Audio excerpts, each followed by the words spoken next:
All right, so today on it, listen, we're going to be looking at Okay. the Great Reset.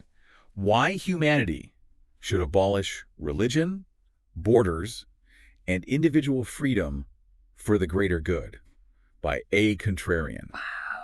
Just from the title, I am intrigued and a little bit skeptical, I have to say. I can see why. So this one is going to be a little bit spicy. Yeah, this is a pretty bold vision for the future, isn't it? It seems like they just took like all the anxieties that we have right now about climate change and pandemics and inequality, and they just like cranked it up to 11. Yeah, it's kind of like a dystopian sci-fi movie, but like the author is arguing that all of our systems like religion borders and individual freedom are actually making all of these problems worse. Interesting. So are they onto something, or are they completely off the deep end? We're going to find out. Let's find out.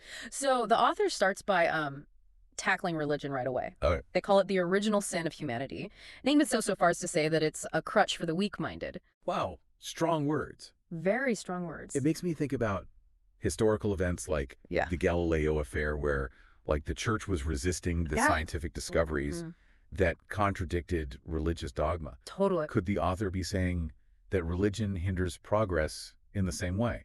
That's a great connection. Yeah. I think, so while the author's language might be a little extreme, Okay. they do bring up these thought-provoking points about the historical role of religion in conflict and social control. Yeah. I mean, think about the Crusades, or even more recent examples of religious extremism. Sure. It's a very complex issue with a very long and often troubling history. And they don't just focus on the past. They also argue that even today, religion is holding us back on issues like stem cell research, abortion rights, and LGBTQ plus equality. Yeah. So it's like they're asking, what if all the energy and resources devoted to religious institutions were redirected to solving real-world problems? That's an interesting thought experiment. Yeah. But it's important to acknowledge that for a lot of people, religion provides a sense of community and purpose and meaning. Yeah.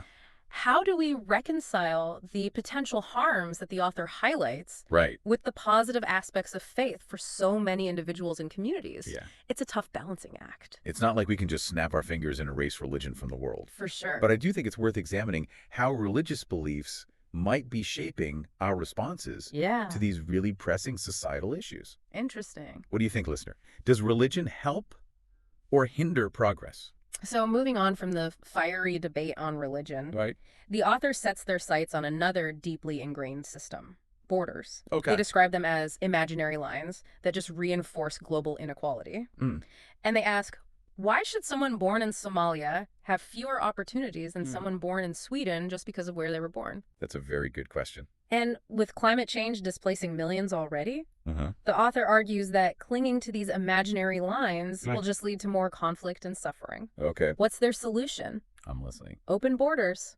Wow. A world where everyone has the freedom to live wherever they choose. That's a pretty radical idea. It is. It raises so many practical questions for me. Yeah. How would we manage resources in a world without borders? Right. What about cultural identity and national sovereignty? And could open borders actually lead to more conflict, not less? That's a good point. Imagine millions of people migrating to more prosperous regions competing for scarce resources. Totally. I mean, it could create chaos. It's a valid concern, and it's one that the author doesn't really address. They just kind of seem to assume that in this reset world, everyone will just be driven by altruism and cooperation. Okay.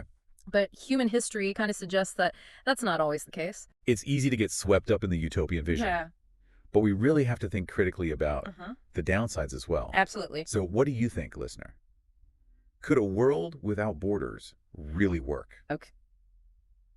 Okay, so we've tackled religion and borders. Right. Now brace yourself. Okay. Because the author's next target is something I think a lot of us hold very dear.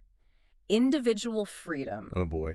They argue that it's actually a tyranny of choice that's leading us down a path of self-destruction. This one really threw me for a loop, I gotta say. It's a lot. I mean, they have this quote.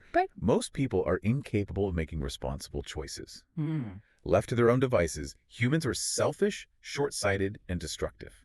Ouch. That's a very bleak assessment of human nature. I know. But their point is that when we're facing these threats like climate change, we can't just rely on individual good intentions. Gotcha. We need collective action, even if it means sacrificing some personal liberties. So they're basically saying that individual freedom Yeah. is a luxury that we can no longer afford. That's the gist of it, yes. And to kind of drive home their point, Yeah. they propose some pretty extreme measures. Oh boy, I'm ready. Things like mandatory veganism to combat climate change. Wow. Population control measures to prevent overpopulation, even censorship of harmful ideas to maintain social cohesion. Those are some serious proposals. They are. I mean, it makes me wonder, where do we draw the line? Yeah. How much individual freedom are we willing to give up for the greater good? That's the million-dollar question. Yeah. And it kind of forces us to think about the very nature of freedom, responsibility, and the role of government. Right. I mean, is there a slippery slope here? Yeah. If we start surrendering our liberties for one good cause, Right. where does it end? It feels a little Big Brother-ish. I know what you mean. And history is full of examples of how even well-intentioned attempts to control behavior can lead to tyranny. Totally. What do you think, listener? Yeah. Could the author's cure be worse than the disease?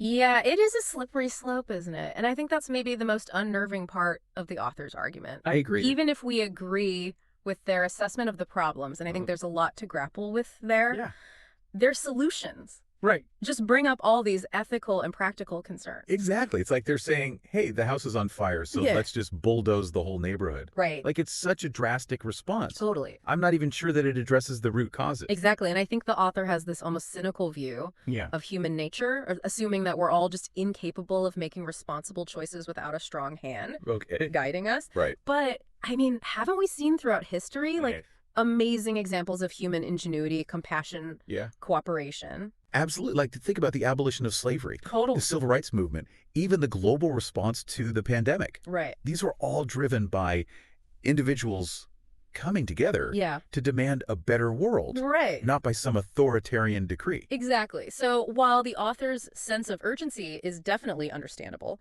their faith in top-down control seems a little misplaced to me. Okay.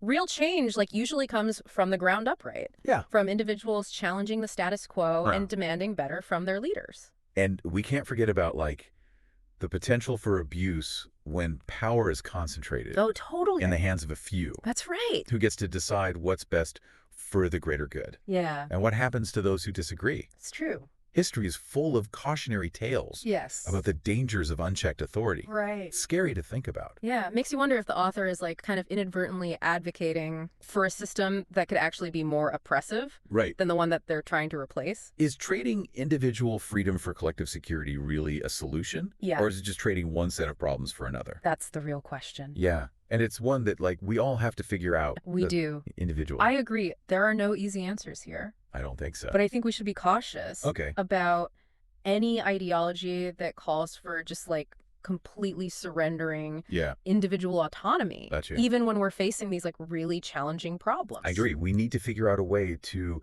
address these urgent issues without sacrificing, like, the values that make life worth living. Totally. So if this great reset isn't the answer, what are some other options? Can we reform these systems without resorting to these extreme measures?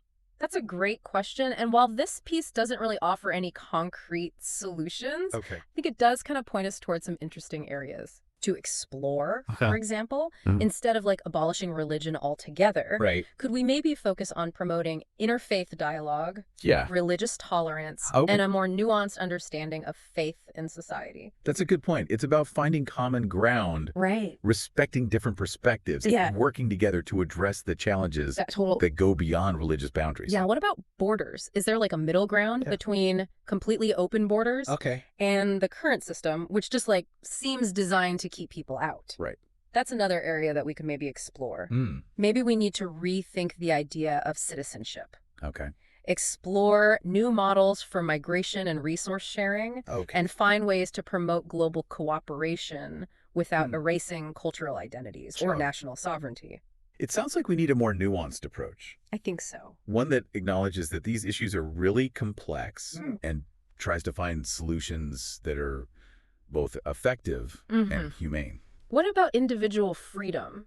Is there a way to balance that with the need for collective action on big issues like climate change? Yeah, that's the big question. It is. How do we encourage individual responsibility while also promoting a sense of shared purpose?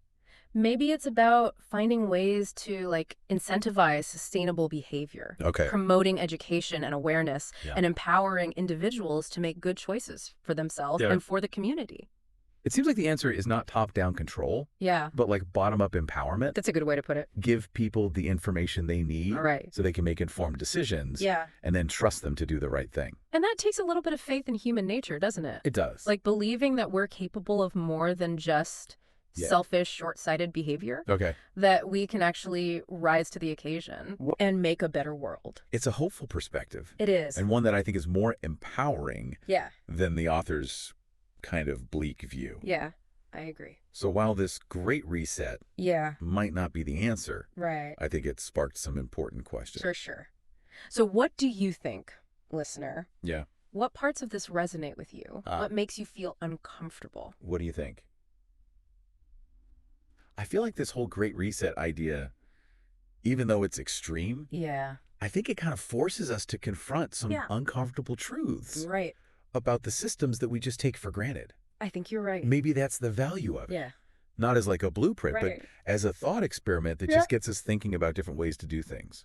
I agree. The author's solutions might be a little too much for most people, but their critique of how things are now does raise some valid points. Right. It's like they're holding up this mirror to society. Yeah. Totally. And asking us, like, is this really the best way to organize ourselves?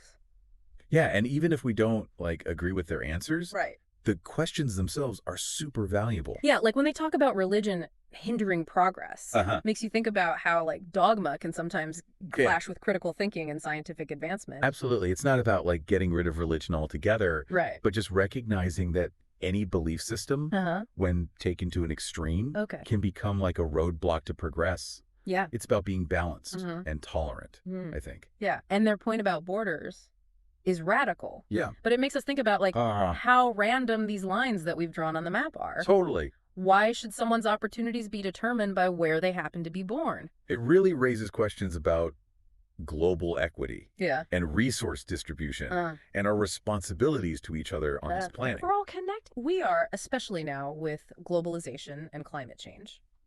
Yeah. And even their stance on individual freedom. Yeah. As unsettling as it is, it makes you think about, like, the tension between personal liberty and the needs of the group. Right. Can we really prioritize individual desires over the planet and future generations? It's that classic debate. It is. Individual rights versus the collective good. Yeah. Not an easy one to figure out.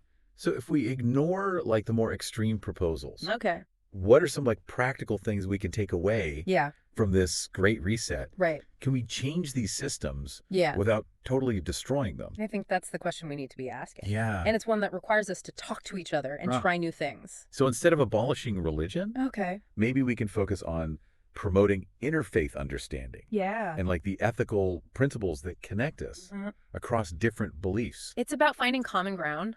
Focusing on compassion and tolerance and making sure that religious institutions are actually helping people, not holding them back. And what about borders?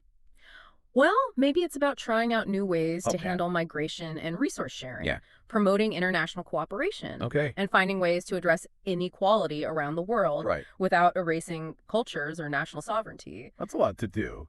It is, but I think the first step is recognizing that we're all in this together. Our faiths are connected. And when it comes to individual freedom, maybe it's about finding ways to encourage people to act responsibly and make choices that benefit everyone. Empowering individuals to do the right thing for themselves and for the community. It's about fostering a sense of shared responsibility. Absolutely. Knowing that our actions have an impact and understanding that real freedom means being responsible for the greater good. So while this great reset might not be the answer, it's given us a lot to think about. It really has. What do you think, listener? Yeah, what resonated with you? What made you uncomfortable? And most importantly, what does it inspire you to do? What changes can you make, big or small, to help create a more just, sustainable, and equitable world? Thanks for joining us on Listen for this. Look at some really complex and controversial ideas. We hope it's left you with more questions than answers. And a desire to learn more. Absolutely. Until next time, keep questioning. Keep learning. And keep striving to make a difference.